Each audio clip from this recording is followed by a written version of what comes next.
Hey, this is Dave DeCamp from antiwar.com, and this is anti-war news for Monday, December 5th, 2022. Hope everybody had a good weekend. The first story at the top of antiwar.com today. Macron says that Russia needs security guarantees. So the French president, Macron, he has said that Russia's security concerns when it comes to NATO expansion need to be taken into account in any future peace talks, and that the West needs to be prepared to give Moscow guarantees. So Macron said this in an interview that aired on Saturday. He said, quote, "We need to prepare what we are ready to do, how we protect our allies and member states, and how to give guarantees to Russia the day it returns to the negotiating table. One of the essential points we must address, as President Putin has always said, is the fear that NATO comes right up to its doors and the deployments of weapons that could threaten Russia," end quote. So any future peace deal between Russia and Ukraine is going to require some sort of guarantee of Ukraine's neutrality and that it won't join NATO. I mean, that is just the reality of the situation. And Russia made this demand during the lead up to the invasion, but the U.S. refused to make the promise. And still, I mean, just last week, NATO doubled down on its pledge that Ukraine will eventually join the alliance, even though they have no intention of bringing them in, at least anytime soon. And of course, Macron's comments drew an angry response from Ukraine. Mikhailo Podolyak, he's an advisor to Zelensky, the Ukrainian president. He said that security guarantees for Moscow would only be possible after tribunal conviction of war criminals and large-scale reparations. So more, unrealistic demands and preconditions for diplomacy from the Ukrainians.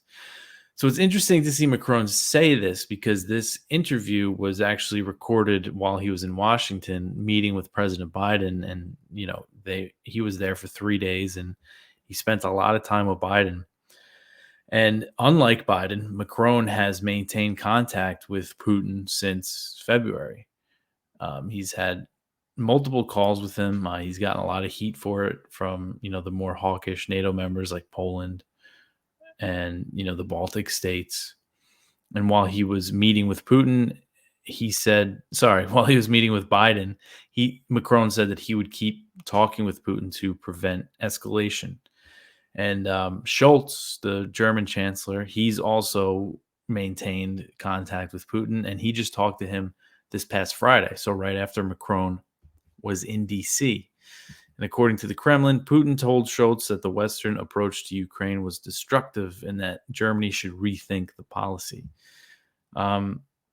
So they continue to keep talking to Putin, Macron and Scholz, even though it's not something really I think that the U.S. wants them to be doing.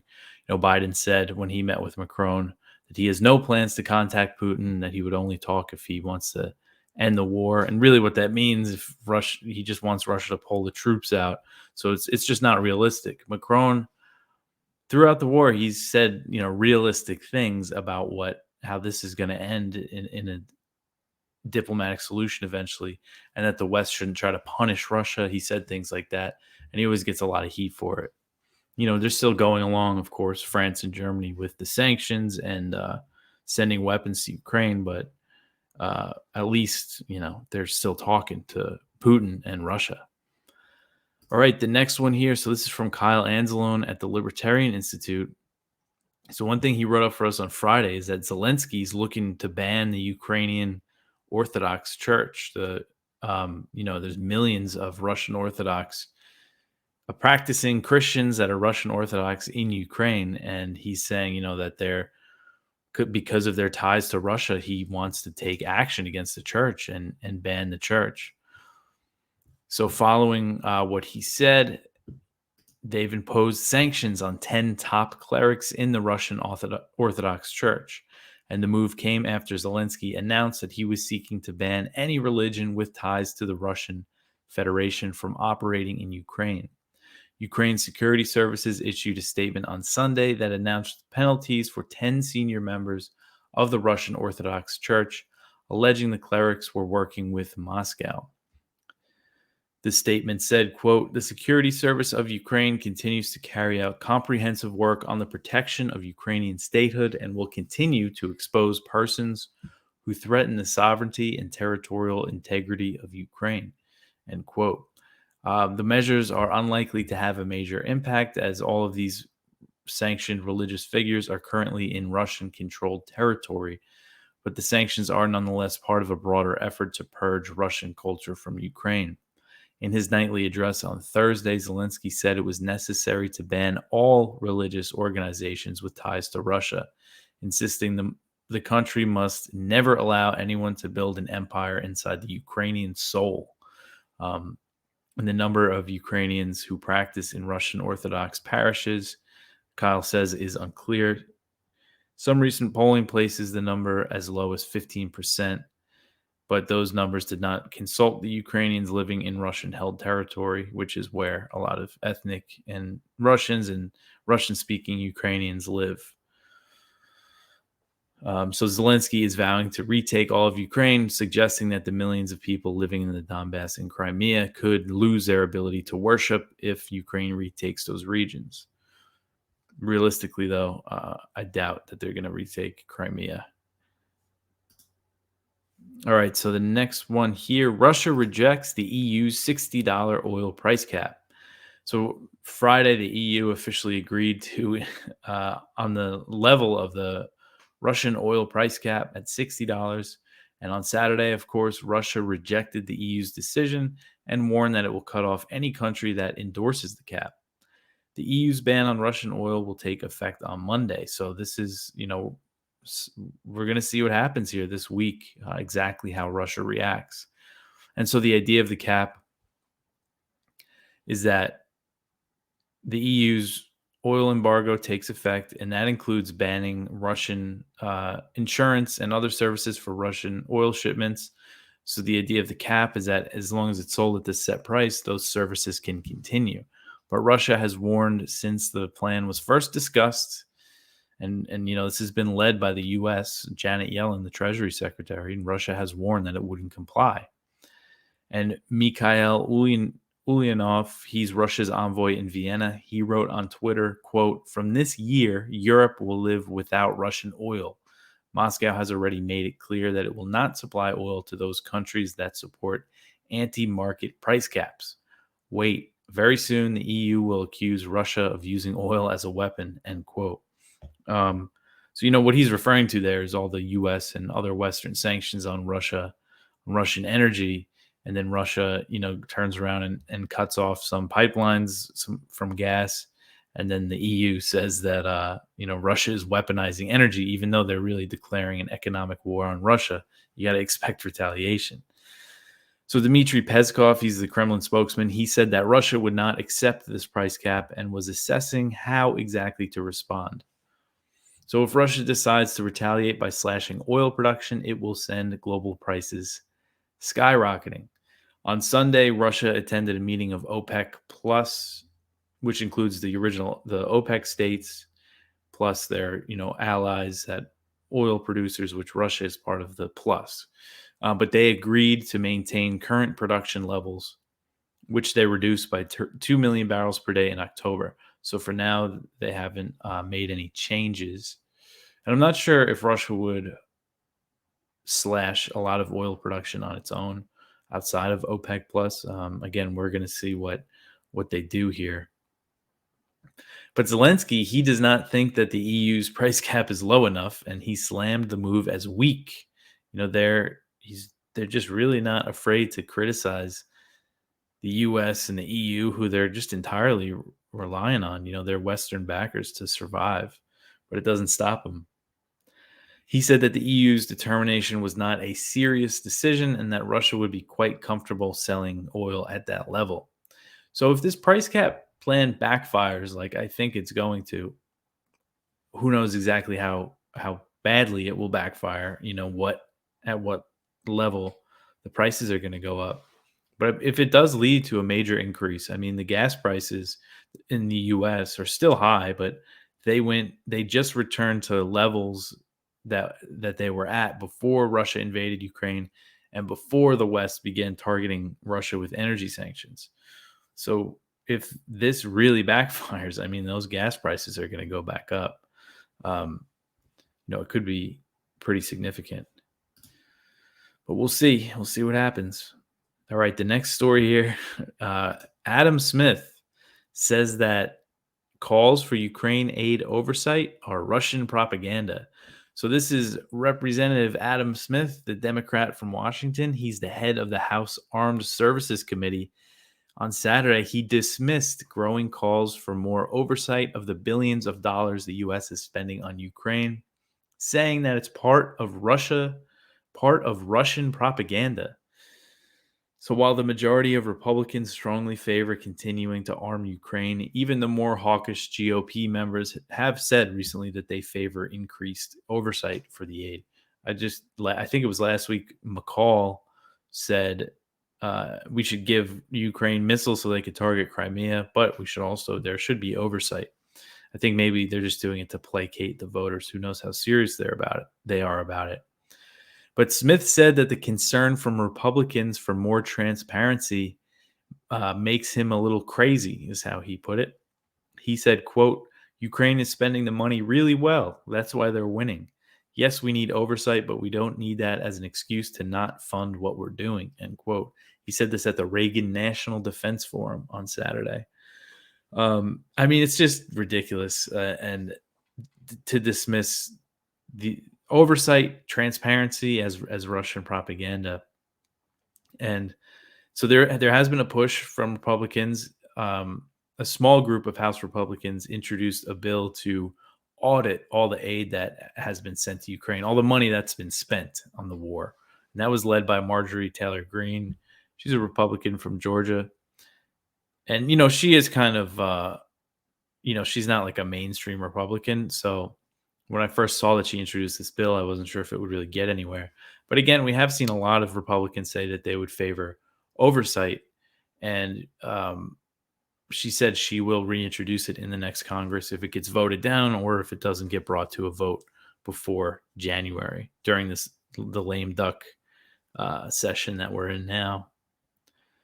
And then where we're at with the money, just to, remind everybody, the White House is still looking for Congress to approve $37.7 billion in new Ukraine aid during the lame duck period, which would bring total U.S. spending on the war to about $105 billion by my count. Could be a little more, could be a little less, but I think that's like the rough number, which is just insane. I mean, I don't really know how else to describe it. And then there's always a chance, like with the NDAA, that Congress turns around and says $37.7 billion. How about $50 billion? Or they raise it to some level. Okay, so now these stories work very well together. So you have Adam Smith saying that oversight concerns are Russian propaganda. The next one here, the Nigerian president says that weapons from Ukraine are winding up in Africa. So Nigeria's president, I got this from Zero Hedge. I didn't really see it reported in any mainstream outlets, but it was reported by African media and put out on the president's website. So Nigeria's president has warned that weapons and ammunition used in the war in Ukraine are winding up in the hands of terrorists in the Lake Chad region of Africa. So this is President Muhammadu Buhari. He made the comments last week. And according to a press release from his office, Buhari drew attention to, quote, the increased number of arms, ammunition, and other weapons from the Russia and Ukraine war in the Lake Chad basin, end quote. Buhari said that weapons were also coming from other areas in Africa, in the Sahel region in Africa, and from fighting in Libya. He said, quote, regrettably, the situation in the Sahel and the raging war in Ukraine serve as major sources of weapons and fighters that bolster the rank of the terrorists in the Lake Chad region, end quote. So it sounds like he's saying weapons in Ukraine, most likely, Western provided weapons, because the U.S. has flooded the country with tens of billions of dollars worth of weapons, are ending up in the hands of terrorists in that region. And the Nigerian leader said that the arms being used for the war in Ukraine are equally beginning to filter into the region. And his comments come again amid a push for more oversight, which Smith, just says is Russian propaganda. And Buhari's comments, they were not the first indication that Western arms bound for Ukraine are ending up on the black market. Back in October, Finland's national law enforcement agency, the National Bureau of Investigation, said that arms meant for Ukraine have wound up in the hands of criminal gangs in Finland. And they also said that weapons were found in Sweden, Denmark, and the Netherlands that were bound for Ukraine. So, there's just no question that when they're pouring all these weapons in, that stuff like this isn't going to happen. So just, what Smith said, it's just so absurd. All right, the next one here, Raytheon gets $1.2 billion contract to produce an air defense system for Ukraine. So the U.S. Army has awarded Raytheon this contract to produce 6 National Advanced Surface-to-Air Missile Systems, the NASMS, and that's a system that the U.S. recently began providing Ukraine. So $1.2 billion, and these funds come from the 5th package of the Ukraine Security Assistance Initiative, which is this program that the U.S. has created where, unlike the other aid, the presidential drawdown, where they send weapons straight from military stockpiles, this is money that they use to buy weapons for Ukraine. And this is money, that the U.S. has already announced. It's not like this is new aid that they're spending, but Raytheon got the contract. And these systems, the NASMS, they typically take 24 months to produce, but the U.S. Army is saying that it's going to work to expedite the timeline. So either way, the systems will likely take at least about 2 years to deliver, I would guess, because just production time and delivery, maybe they still have to procure, what they need to make them. And it really shows, how the U.S. is planning to support Ukraine against Russia for the long term. I mean, some other contracts that they're getting in for Ukraine, weapons might not be delivered till like 2025. So they're playing the long game here in their minds. It's just another sign that this war is just going to keep dragging on. So Raytheon, which is the former employer of Secretary of Defense Lloyd Austin, he's a former Raytheon board member. They have benefited greatly from the U.S.'s policy of arming Ukraine. The company and other U.S. defense contractors are getting contracts to make weapons. So they're getting 3 different types of the contracts now: to make weapons for Ukraine, to replenish U.S. military stockpiles of arms that they have sent to Ukraine, and for U.S. allies in Europe. They're upping their military budgets. A lot of the countries like Poland, Slovakia, that have like older Russian Soviet-made weapons, they're sending them to Ukraine, and now they want to buy NATO, and they want to have all the new NATO equipment. And Raytheon CEO Greg Hayes, he said last week that the U.S. is looking to send NASMS that are deployed in the Middle East to Ukraine. So he's saying that these systems are deployed across the Middle East, and that some of our NATO, U.S. and their NATO allies are working with a few Middle Eastern countries that currently use the NASMS and are trying to give those to Ukraine. So if those NASMS, he said that if they're sent to Ukraine, then Raytheon would make new ones for the countries that sent them. So more contracts for Raytheon. I mean, it's just, they're just cashing in every way possible. Really, they can sell however many weapons they can make. And he's saying just because it takes 24 months to build, it doesn't mean it takes 24 months to get into the country. So he's saying like, this is much faster way to get it for Ukraine because, again, that 24-month timeline, and that's just the production. All right, the next one here. So Raytheon's the former board member, Lloyd Austin, he said that the Pentagon is aligning its budget like never before to face China. So Austin said this on Saturday. He reaffirmed that the Pentagon's top priority is countering China in a speech that he delivered again at this Reagan National Defense Forum. And he's accusing China of seeking to reshape the so-called international order. So he just, in this speech, reaffirmed that the national defense strategy is clear about what the U.S. is, how the U.S. views things, and that their main competitor is China. He said that China is, quote, the only country with both the will and increasingly the power to reshape its region and the international order to suit its authoritarian preferences, end quote. And he said that the U.S. won't let that happen and that the Pentagon is aligning its budget to face China, to confront China. So Austin, he said, it was a very dramatic speech. He said that the next few years will set the terms of U.S. competition with China and will, quote, determine whether our children and grandchildren inherit an open world of rules and rights, or whether they face emboldened autocrats who seek to dominate by force and fear, end quote. So this kind of rhetoric, I heard a lot over the past few years from military officials, but like not as high up as Austin. Actually, I did see Mark Milley, the chairman of the Joint Chiefs of Staff, say things similar, basically that China's trying to take over the world and replace the U.S. as the dominant world superpower, and that it's this big battle for the future of the world. I mean, this is the rhetoric basically that we see from Biden too. It says the U.S. and China are in a competition to win the 21st century. So this is what it's all about. And this rhetoric really, and this paranoia about China really helps them justify these insane military budgets.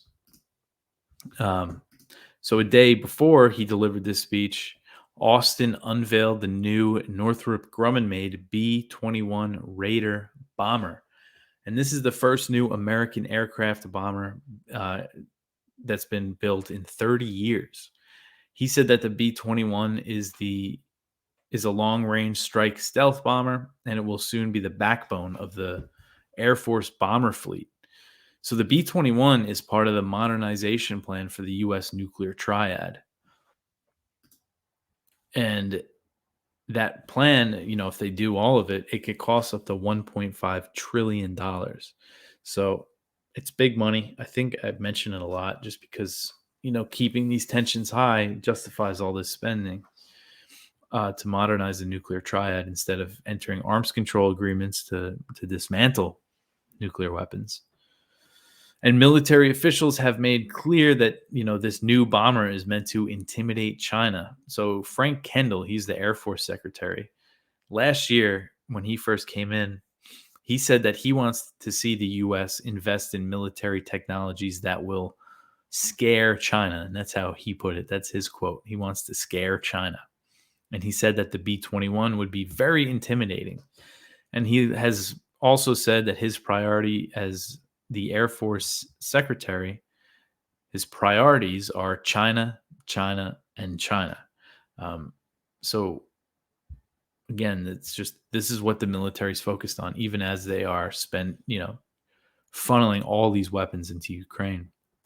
All right, so the next one here. So this is from Sheer Post, and they published the Twitter files, so Matt Taibbi, I'm sure you have probably heard about this, but he received some documents from Elon Musk that showed Twitter's internal handling of the Hunter Biden laptop story. If you remember when this came out, this was October 2020. This was like a big October surprise. And Twitter, the New York Post was the first to report it.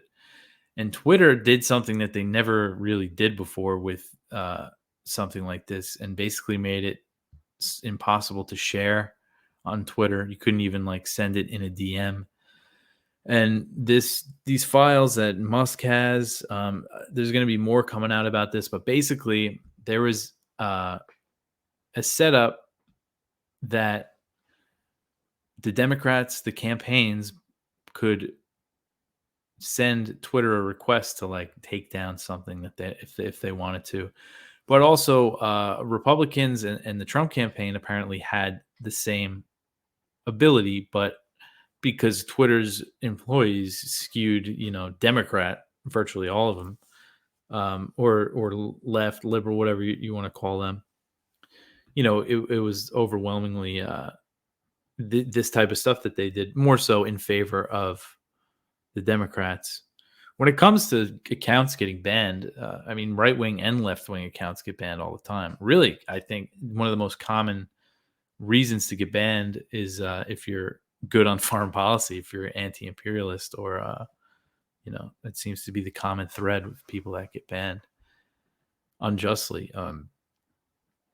But so anyway, so it seems like this was they took it down at behest of the campaign, and it just shows how big tech really colluded with the Biden campaign during the election and interfered in the election. And they said it was due to their hacked materials policy, but there was no reason to think that, which is just a bogus policy. But anyway, there was no reason to think the laptop was hacked at that point. And really, they made that policy because of the WikiLeaks DNC emails, which also we don't know if that was hacked. That's also not, that's never been proven. But that's what this policy was about. But yeah, you could go check this out. This is easier to read for me than like a long Twitter thread, because that's how Taibbi put it out. And there's some screenshots from documents here and the communications internally in Twitter about it. Ro Khanna, who's apparently an advisor to Twitter, or he expressed concerns about it. First Amendment concerns. So that's interesting. Yeah, so you can go check that out. More is coming out. I think Musk gave documents to Barry Weiss. I mean, all I really know of her is that she's, a Zionist and likes to justify a lot of things Israel does. But so we'll see what happens with that. But that's it for the news. You can check out our Viewpoints. We got one from Ray McGovern. Americans dumbed it down on Russia. So this is related to some of the stuff I was just talking about, the DNC, and all that stuff. Ted Snyder, the Ukraine war cracks in unexpected places. And this is kind of about the disputes between Ukraine and Europe, and trouble in paradise. And then Kevin Gostola, who at the Dissenter, about the CIA's CIA-backed spying on Assange and his visitors while he was in the Ecuadorian embassy, which should really make the case be thrown out, how much surveillance they were under. William D. Hartung at Defense One, and it's about the Pentagon's China report, saying that they're about their military power report. But that's it. I'll be back tomorrow with some more news. If you want to support the show, you could always donate to antiwar.com, or you could just like and subscribe on YouTube, Odyssey, and Rumble. If you want the video, download it where you listen to podcasts. That's where the vast majority of people, how they consume the show, is by listening to the podcast. But you could leave reviews on the Apple podcast. That always helps. And I bet other podcast platforms I'm on also have reviews and things like that. But anyway, that's it for me for today. I'll talk to you tomorrow. Thanks for listening.